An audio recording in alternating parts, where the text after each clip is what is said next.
Ouais, de toute façon, en marque d'entrée, ça nous met dans des bonnes conditions, même si avant la mi-temps, on a quand même deux arrêts de Cédric Carasso qui nous font du bien. Et puis en deuxième mi-temps, bon, il y a les événements, on marque le deuxième, il y a les expulsions. Après, le match est terminé, évidemment. À 11 contre 9, c'est compliqué pour eux et à 3-0 de faire quelque chose. Bon, voilà, c'est un scénario qui est idéal pour nous et qui est désastreux pour Sochaux. Vous avez le sentiment que vous n'avez jamais été réellement gêné, quand même? Ouais, sur une ou deux occasions en première mi-temps, le centre et la reprise de Modibo, qui fait Cédric qui fait un bon arrêt. Après, c'est vrai qu'on n'a pas été très inquiété, on a eu la maîtrise, on était bien dans le match. Voilà, c'est vraiment une victoire, je pense, méritée. D'autant plus que finir à 11 contre 9, c'était assez facile pour nous. Et même à 11 contre 11, vous sembliez quand même avoir encore un peu la mainmise? Oui, de toute façon, après, les événements font que ça se passe comme ça. On peut pas dire. Un match, ça bascule très vite. Il suffit de prendre un but, même à 2-0, ça revient 2-1. Après, ça va vite.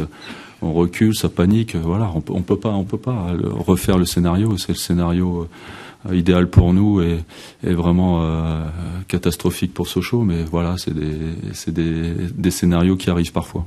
Vous leur avez mis la tête dans le seau, là, vraiment, là, parce qu'avec le 6-1 de Bordeaux, de Paris, ils voulaient se relancer. Ça les bon, je connais pas les résultats de ce soir. Après, ça peut se jouer à Caen et à Ajaccio. Je pense que ça va se jouer sur les confrontations directes.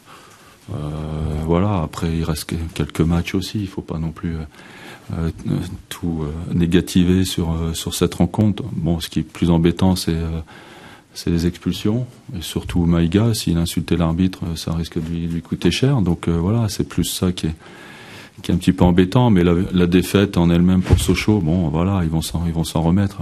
C'est pas un problème, il reste des matchs et je pense que derrière il n'y a rien de fait. Il y a 6 équipes pour 3 places de relégables. Je pense que c'est encore dans leur corde.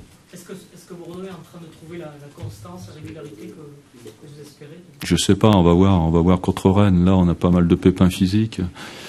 On va avoir un suspendu. Voilà, le match de Rennes va nous dire contre une équipe qui joue dans le top 5, ça va être beaucoup plus difficile, d'autant plus si on perd quelques joueurs encore sur blessure, parce que Tremoulinas et Aubragnac ils sont blessés, Jussier aussi, Maurice Belay, donc ça fait quand même beaucoup de casse. Donc on va faire un petit inventaire demain, et puis mercredi ça va aller vite, on va vite être dans le vif du sujet, et puis c'est là que je vais vous dire si on est capable d'être constant. Vous la sortiez de Jussier à la mi-temps?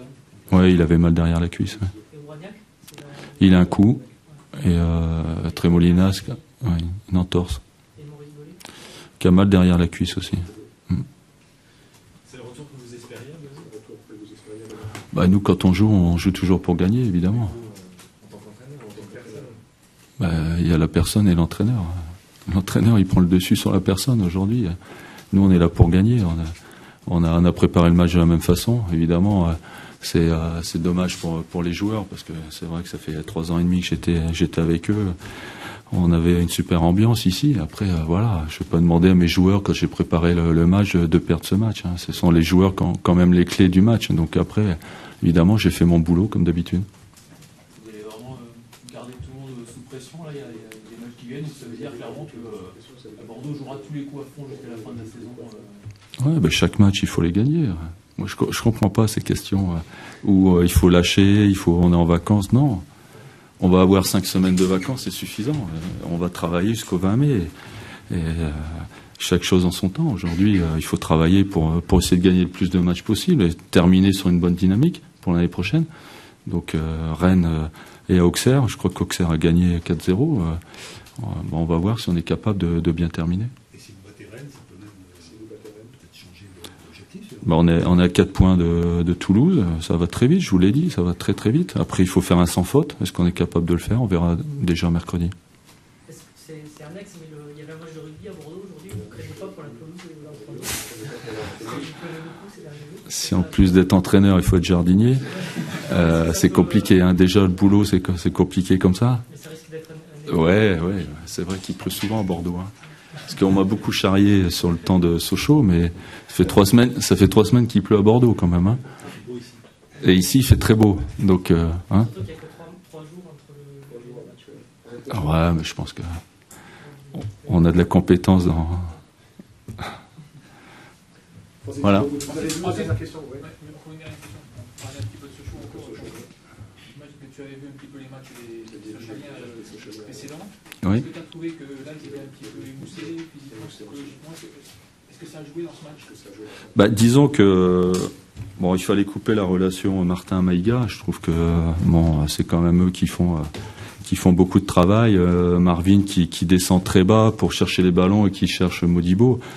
Donc c'est pour ça qu'on a joué en losange aujourd'hui. On a changé de système de jeu. On a joué en 4-4-2, mais en losange avec Jussier dans l'axe, Yaro à droite et Ludo Bragnac à gauche pour pouvoir être directement dans les pieds de Marvin.